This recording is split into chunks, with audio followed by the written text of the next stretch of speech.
చేయాలి అని అంటే దానికి చాలా వేగం అవసరం, ఆయన ప్రజెన్స్ అవసరం. ప్రతి దాంట్లో ప్రజెన్స్ ఉంటేనే డెఫినెట్గా అప్పుడు ఉదయం 10ంటికి కూర్చుంటే సాయంత్రం 6, 7, 8 అయ్యేది క్యాబినెట్ మీటింగ్ అయ్యేసరికి.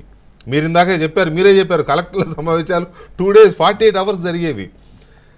అక్కడ రిపోర్టింగ్ చేయడానికి మేము బాబోయ్ ఎప్పుడవుద్ది అనేంత పరిస్థితి ఉండేది. కానీ ఇప్పుడు అలా కాదు కదా. సో దానికి ఒక ఏజ్ ఫ్యాక్టర్ ఒకటి అడ్డు వస్తుంది. సో ఇవన్నీ ఈ వేగము, ఓపిక, ఇవన్నీ అవుతాయా, మేనేజ్ అవుతాయా?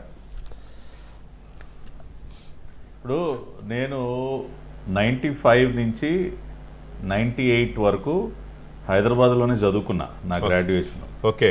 నేను ప్రత్యక్షంగా చూసా చంద్రబాబు నాయుడు గారు సీఎంగా ఆయన ఎన్టీఆర్ ట్రస్ట్ భవన్కి వచ్చే సమయంలో నేను కూడా ఒక యంగ్స్టర్గా చాలాసార్లు వెళ్ళాను. నేను పార్టీ ఆఫీస్కి కొన్ని వేల మందిలో నిలబడి నేను కూడా చూస్తూ ఉండేవాడిని బాబు గారిని, ఆయన కాన్వాయ్లో రావటం. అదంతా మాకు చాలా ఎగ్జైటింగ్ ఉండేది.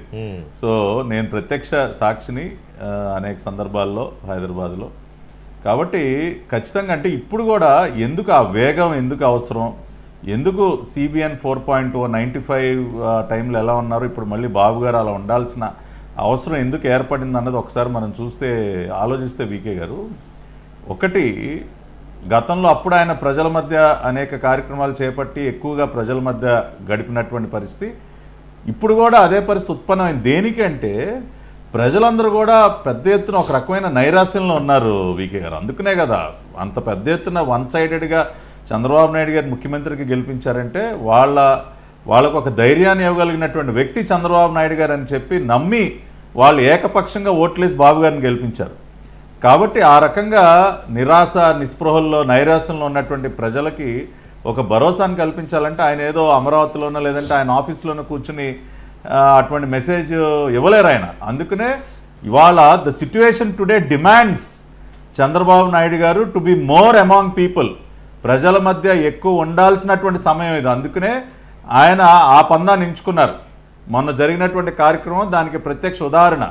ఒక పేదింటిలో కూర్చుని ఆయన దాదాపుగా ఒక 30 గంట పెన్షన్ ఆయనే స్వయంగా ఇచ్చి వాళ్ళ కష్టాలన్నీ తెలుసుకుని వాళ్ళకి ధైర్యం చెప్పి ఒక పూరి గుడిసెలో కూర్చుని ఆయన మాట్లాడి వచ్చారు చూసారా. అటువంటి సన్నివేశాలు ఇంక ఎక్కువ చూస్తారు మీరు. రెండోది వీకే గారు, ఇప్పుడు స్పీడ్ కూడా చాలా అవసరం. ఏదైతే విధ్వంసం జరిగిందో గత 5 సంవత్సరాల కాలంలో దాన్ని సరిచేయాలంటే వేగం కూడా అవసరం. మనకి ఎక్కువ టైం లేదు. నేనేదో ఇంకొక 15-20 సంవత్సరాలు టైం తీసుకుంటా అంటే లేదు. ఇప్పుడు అంత ఓపికలు ఇప్పుడు ఎవరికి లేవు, రాష్ట్రానికి కూడా అంత టైం లేదు. మళ్ళీ మనం వేగంగా దీన్ని గాడిలో పెట్టాలి అంటే టైం మేనేజ్మెంట్ చాలా ముఖ్యం. చంద్రబాబు నాయుడు గారు అది కూడా గ్రహించారు. నాకున్నటువంటి రోజులో ఉన్నటువంటి 24 గంటల్ని నేను అనేక కార్యక్రమాలకు వినియోగిస్తే కానీ మళ్ళీ రాష్ట్రం తిరిగి అభివృద్ధి బాటలో నడిచేటటువంటి పరిస్థితి లేదు. ఇప్పుడు ఉన్నటువంటి ఛాలెంజెస్ని అధిగమించాలంటే గతంలో లాగా ఒకే ఇష్యూ మీద గంటల తరబడి ఆయన కూర్చునేటటువంటి పరిస్థితి లేదు. అందుకని ఆ వేగం కూడా చాలా అవసరం. అందుకని ఆయన వేగంగా ముందుకు వెళతానన్న మాట కూడా అన్నారు. మూడోది వీకే గారు, పొలిటికల్ గవర్నెన్స్, పార్టీ పైన దృష్టి ఎందుకు అవసరమో కూడా చంద్రబాబు నాయుడు గారు గ్రహించారు. ఎందుకంటే మళ్ళీ ఈ మన గత సైకో ఎవరైతే ఉన్నారో జగన్మోహన్ రెడ్డి లాంటి వ్యక్తులు మళ్ళీ రాజకీయంగా మళ్ళీ ఎదిగి మళ్ళీ రాష్ట్రాన్ని నాశనం చేసేటటువంటి పరిస్థితి కల్పించకుండా ఉండాలంటే ఆయన పార్టీ పైన ఎక్కువ సమయాన్ని కేటాయించాలి, పార్టీ పైన దృష్టి పెట్టాలి, పార్టీ యంత్రాంగాన్ని బలోపేతం చేయాలి, పార్టీని ఎప్పుడూ కూడా ఒక యాక్టివ్ మోడ్లో ఉంచాలి. అలా ఉంచితేనే మళ్ళీ రేపు ఎన్నికల్లో వన్ సైడెడ్గా గెలిచేటటువంటి అవకాశం ఉంటుంది. మళ్ళీ ఆయన పరిపాలన పడిపోయి పార్టీని విస్మరించారనుకోండి, మళ్ళీ అధికారం కోల్పోయేటటువంటి ప్రమాదం కూడా ఉంటుందన్న విషయాన్ని కూడా ఆయన గ్రహించారు.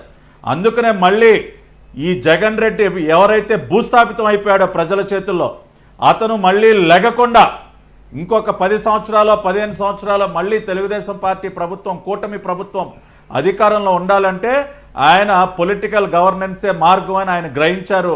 అందుకనే పార్టీ పైన ఎక్కువ సమయాన్ని కేటాయిస్తూ ఉన్నారు. చివరిగా ఇవాళ యువ నాయకత్వం కూడా చాలా అవసరం. ఇవాళ అన్నీ కూడా సిట్యుయేషన్కి తగ్గట్టు ఆయన నిర్ణయాలు తీసుకున్నారు. సిట్యుయేషన్కి తగ్గట్టే ఆయన దిస్ ఈజ్ CBN 4.0 95లో ఉన్నటువంటి చంద్రబాబు ఈ రోజున రాష్ట్రానికి అవసరం. అందుకనే మళ్ళీ నేను ఆ అవతారంలో మీ ముందుకు వస్తూ ఉన్నాను. గతంలో ఏ రకంగా అయితే ఆయన పెట్టుబడులు తీసుకొచ్చారో, గతంలో ఏ రకంగా అయితే రాష్ట్రాన్ని ఆ రోజున హైదరాబాద్ అంటే ఎవరికి తెలియనటువంటి ఒక నగరాన్ని ఒక గ్లోబల్ స్థాయిలో దాన్ని ఏ రకంగా అయితే నిలబెట్టారు, ఇవాళ అమరావతిని కూడా అదే రకంగా నిలబెట్టాలి, రాష్ట్రాన్ని కూడా అదే రకంగా నిలబెట్టాలి. దానికి ఇవాళ ఆయన ఎంచుకున్నటువంటి పందానే సరైనటువంటి మార్గం.